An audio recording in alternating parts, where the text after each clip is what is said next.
Welcome here, Rex. Thank you for joining me for this YouTube series on self-publishing. So I have your official bio in the description below, but would you mind just introducing yourself in your own words for us?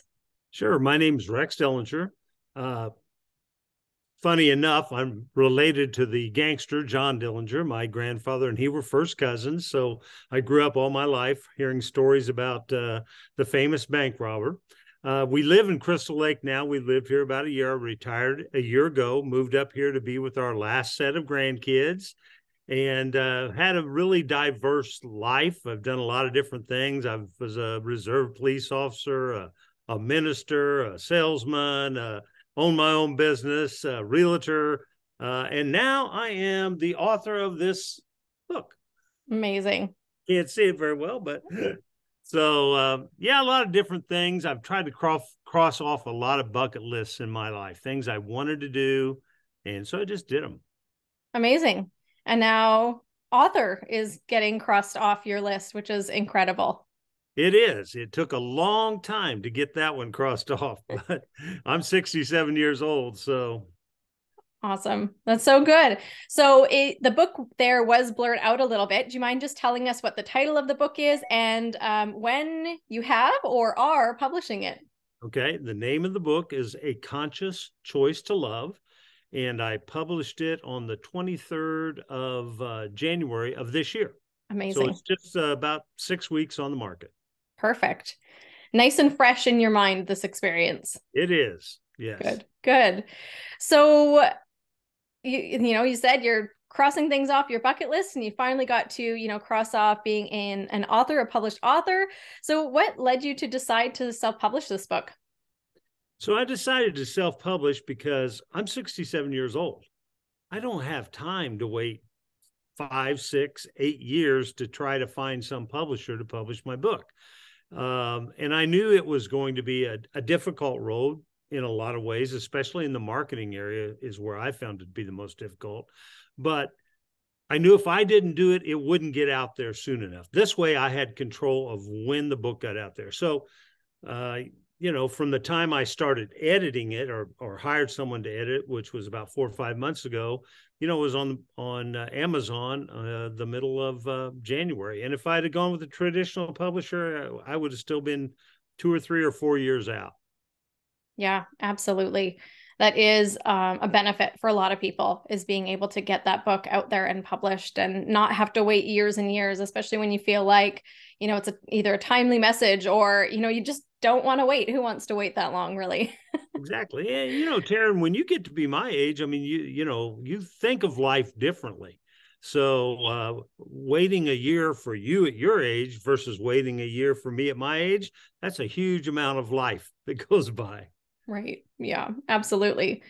So you touched on it a little bit, you did some of the process, you delegated some of the process, but first I want to touch on what parts of this process did you really enjoy doing? Well, I mean, actually writing the book was by far the most fun. That was the fun part of all of it. The actual publishing, it's because this is my first novel, and it is really difficult to figure out, number one, who's telling you the truth and who's not telling you the truth. How do you find reliable people? How do you find information you can trust? I mean, I probably have watched every YouTube video out there and read countless articles about self-publishing, but you still have that uneasiness of not knowing who you can trust. So, the good part was that I got it out there. I was able to get through it all. I ended up working with some really good people, found people that I could trust. And the bad part is just that unknown that, okay, what am I going to do? What if I make a mistake? There's just so many unknowns out there. And that's why I think if your listeners can find someone that they can really put their trust in, do a lot of due diligence, find those people that are credible and work with them, that would take so much relief off of the burden of worrying about what's going to happen. Yeah, absolutely. So being able to sort of embrace some of those unknowns and, step into this process when, sometimes you just don't know what you're going to get, right? But being able to find those people that you can trust to guide you along the way is so important. Yeah, and actually, I have two really good friends that graduated high school with me. In fact, we went through all of school together that are published authors. One of them has worked with you, and she had given me your name, but it didn't fit into the time frame. You only have certain dates that you open up to. The next one was going to be in January, and I wanted to publish in January. But I would have felt a lot more comfortable if I could have just taken her recommendation and work with the people that she worked with. Now the other one has a publisher, so that's a little different story. But I think if you can go to somebody that has been successful and published their work, and use their knowledge, that helps take a lot of the pressure off. Yeah, for sure. And I think, foundational to that is actually having a network of people, Yes. right? Being able to have friends in, writing circles or who've published already that you can actually turn to for that guidance and advice is super helpful. Correct. Yeah. I agree. Awesome. So, do you mind just walking us through which parts of the process you hired out and kind of how you went about doing that? Because I'm sure people would find that really helpful to know. Yeah. First of all, it took me a lot of start and stops to get the book to where I felt it could be given to a professional editor, for example. So I took 3.5 years to write this book. A lot of it was starting, stopping, rewriting, going from first person to third person. And then I got to the point where I thought, well, I can just hire a high school teacher. And so I did that. I hired a high school teacher, English teacher, to go through and edit the book. And I'm so sorry. So what I did there was basically it just helped me with spelling and sentence structure, but I knew that was not going to be good enough. So I went ahead and got a hold of a company that I had been recommended to after I couldn't get through to you guys. And so I hired a copy editor that went through the entire book, and she was really good. She was very helpful. We had a lot of telephone conversations besides just emailing back and forth. Talked not just about spelling and sentence structure and grammar, but also about how the story flowed, what may need to be improved a little bit. So she did more than just, copy editing. She also gave me some other ideas. I hired her. I also hired a professional book cover because, if you're going to be on Amazon with a million other books, your book better stand out. And so I felt like I knew people that could do that, but they weren't in that business. So I wanted somebody that was in the publishing business that knew how to design specifically for that purpose. So I hired that out. And then I also hired a marketing person to put a marketing plan together for me. So there were those were three really big areas, and it's expensive when you hire that out. Yeah, absolutely. Well, that's great. Thanks for walking us through that. I think even for people to know what those different areas are, and I think you invested in the right things as someone who does this professionally, right? Like you said, you want a book that's written well, right? You want people to enjoy and recommend your book, and having a well-written book and having an editor go through it and help with that, to have that objective set of eyes is so important. And Absolutely. like you said, having a good cover, you have to be able to stand out. And yes, we all do judge by the cover, right? Yeah. And then, yeah, they're never going to read the inside if they sure. don't like the outside. Exactly. Yeah. And that marketing piece, like you said, you had to invest money in hiring these pieces out, and having that marketing piece helps you to be able to sell more copies of your book so that you can actually recoup those costs, right? So that you're actually, getting a return on your investment. So super smart. Good job, Rex. Thank you. Awesome. So, if anything, what would you change about your self-publishing journey? I would not go with the amateur to begin with on the editing. I would go straight to professionals on those three things. I probably wouldn't do necessarily a full marketing plan again because I already have that basic plan. I would still want somebody to help me with like keywords and optimization of words and stuff on Amazon. But the rest of it, I mean, I would still use the editor, and I'd still have the book cover designed by a professional. I just don't think there's any other way. It's just too hard to get your book out there, and you're just shooting yourself in the foot if you don't hire a professional to help you with those three main projects with the book. Yeah. Amazing. So you're still pretty fresh in this journey of publishing your book, but what benefits have you experienced so far? Well, I mean, there's no feeling like the day you open up that box and hold that book in your hand. 3.5 years of work, $6,000 of investment, a lot of time, a lot of energy, a lot of sweat and tears even sometimes. But then when it's like holding that newborn baby, wow. Yeah. So that sense of accomplishment, that's probably the greatest thing. And of course, you have a lot of people that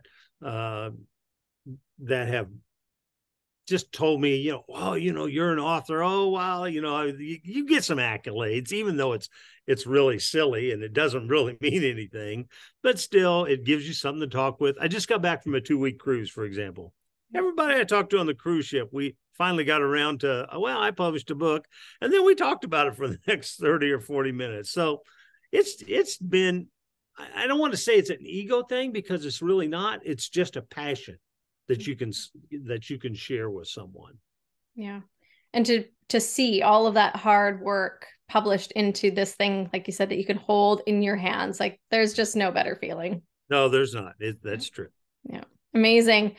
So for those watching who haven't self-published yet, and they're maybe just considering self-publishing, what would you say to them? I would say that you need to understand this is a hard road. It really is.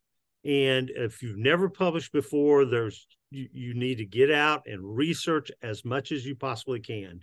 But even after you've done all that, you've got to find those people that you trust. And I would say that if you want to get your book out there, especially in today's environment, you're going to have to self-publish. The hardest part about self-publishing, though, is the marketing at the end. You can get a beautiful book. It can be well edited. It can look good. The story can be great, but you got to find a way to get the message out there that this book may be for this reader. And that's the part that I'm struggling with the most. That's the part that's very difficult. So I've been, on the market for 5 weeks, 6 weeks. I've sold 240 some books.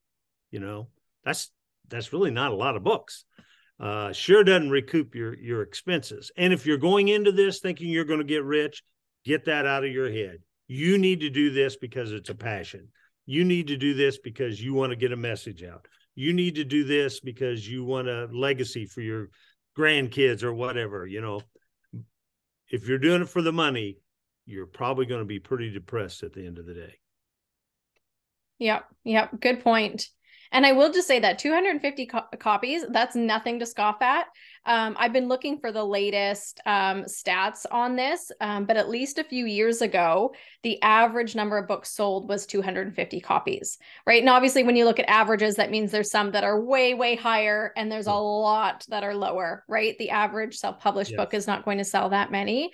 And I think, you're off to an amazing start. And one of the things I'll say just about self-publishing is we're sort of in it for the long haul, generally speaking, right? So we're not looking for, big burst of sales in that first week that's going to get us, on a bestsellers list, right? We're, building that foundation, and that grows and that spreads. And so, to get off to a strong start is great, but to continue that marketing, I think a lot of people pull back on their marketing and pull back on sharing about their book way too soon. And if we remember that this is the thing that we're selling and we want to get into readers' hands, if we can just keep being consistent and putting that out there, that's going to grow way more than those people who put in that big burst right when it launches and then let it peter off, right? So I really am looking forward to seeing what your book does, Rex, because I think, yeah, you're off to a really strong start, and putting that effort in is really going to do a lot in the long term for you. You know, Tara, the other thing that I think is important, and you correct me if I'm wrong, is originally I was just going to write one book, but I think there's synergy in writing several books. So I'm already halfway through my second book, the first manuscript, because I feel if you can get 4 or 5 books out there, it's just going to build upon itself. And I agree with you on the big splash versus the, you know, slow and steady. My goal is to sell 1 book a day. If I can sell 1 book a day after this initial splurge into the market, then I feel that's probably going to be pretty successful for me. You know, we had a book signing, for example, down in Noblesville with my 2 author friends on Sunday. I sold 17 books. So I felt really good about that, you know. But people that don't understand the industry, they go, oh, you're going to sell 100 books today? You're going to sell 200 books today? No, if I sell 10 books today, I'm going to be ecstatic, you know?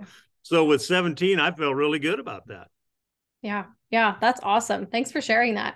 I think that's super helpful. And what you said about having multiple books, that is a really smart strategy. I think, you know, a lot of people, like you said, want to sell a book and get rich. Well, you know, the way you get rich is by publishing more books, right? And each book supports your other books, because if someone enjoys one, they're going to check out the other books in your catalog, right? And the whole thing starts to sort of snowball like that. So amazing. I think that's so great. So, all right, Rex. Well, I'm so glad that you joined me today and shared your journey, and especially, you know, those challenges and those things that you had to overcome in the process, because I'm of the mind that people need to go into this journey with a realistic, you know, Absolutely. mindset, right? I think, like you said, holding that book is such an incredible experience, but go in it with realistic expectations about the process and the result afterwards.